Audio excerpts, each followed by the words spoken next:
Hello সবাইকে, welcome back to my mini blog. আচ্ছা, এই ব্লগটা হচ্ছে সানডের ব্লগ। সকালবেলা তখন 7:30 বাজে। তো চলে এসেছিলাম ব্যালকনিতে। জেনারেলি স্যাটারডে সানডে দুদিনই খুব লেট করে ওঠা হয়, ছুটি থাকে তো। কিন্তু আমার মর্নিংটা তাড়াতাড়ি হয়েছিল, কারণ পিকু ভোরবেলায় উঠে গিয়েছিল ঘুম থেকে। তো তারপর ওকে খাইয়ে দাইয়ে আমি আর রেস্ট নিইনি, আমি আর ঘুমোইনি, উঠে গেছি। রান্নাঘরে চলে এসেছি রান্না করতে ফ্রেশ হয়ে। ওইদিকে পিকু আর ওর ড্যাডা ঘুমাচ্ছে, ওদেরকে আর ডাকি নেয়, সেরা ঘুমোচ্ছে, ছুটির দিন ঘুমোক। আমি এদিকে এই ফাঁকে রান্নাটা বসিয়ে নিই।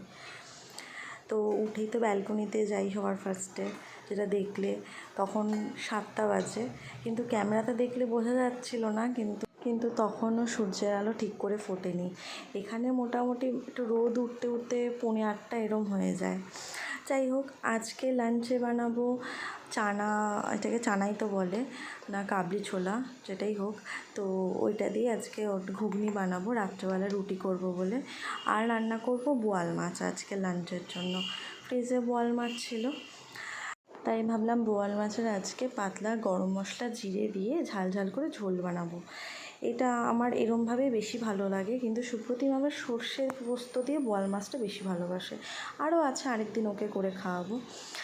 আর এদিকে আমি ব্রেকফাস্টের জন্য সবজি কেটে নিচ্ছিলাম, কারণ আজকে বানাবো ভার্মিসেলি। তো সুপ্রতিম উঠলে গরম গরম তখনই বানাবো, এটা না আবার ঠান্ডা হয়ে গেলে ভালো লাগে না। হ্যাঁ, মাইক্রোওভেনে গরম করে নেওয়া যায়, কিন্তু বেশি তো সময় লাগে না, উঠলেও ফ্রেশ হতে হতে হয়ে যাবে। তো দেখো 10:30 তখন বাজে, এখনও ওঠেনি দুজনে। আমার এদিকে তো সব হয়ে গেছে, কি করব, সময় আর কাটছে না। আর আমি ডাকিও নি, যেহেতু ছুটির দিন, দুদিন দুদিনই একটু রেস্ট পায় দেরি করে ওঠার। ওই দুটো দিন মাম্মাও দেরি করে ওঠে, পরের দিন থেকে তো আবার শুরু ডেলিকার ডিউটি। হ্যাঁ, এটা থাক।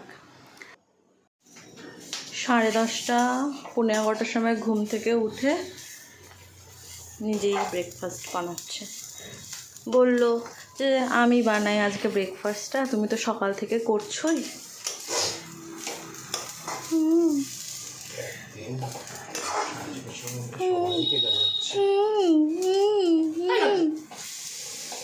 আর ছুটির দিন মানেই তো বিকেলবেলায় সেজে গুজে পিকু মহারানী যাবে বেরু, সেটা যেখানেই হোক, পিপি বাড়ি হোক বা কিছু দরকার না থাকলেও তো আমাদের তিনজনকে বেরোতেই হবে ওকে নিয়ে। এটা একটা হ্যাবিট হয়ে গেছে এক বছরে। ও হওয়ার আগেও আমরা এরম বেরোতাম, তখন তো আরও ডেলি বেরোতাম। ও অফিস থেকে আসার পর বেরিয়ে যেতাম। পিকুকে ওর পিপি বাড়িতে ছেড়ে আমরা দুজনে বেরিয়ে পড়েছিলাম একটু কাজের জন্য মার্কেটে। আজকের ব্লগটা এখানেই শেষ, দেখা হবে তোমাদের সাথে নেক্সট ভিডিওতে। বাই।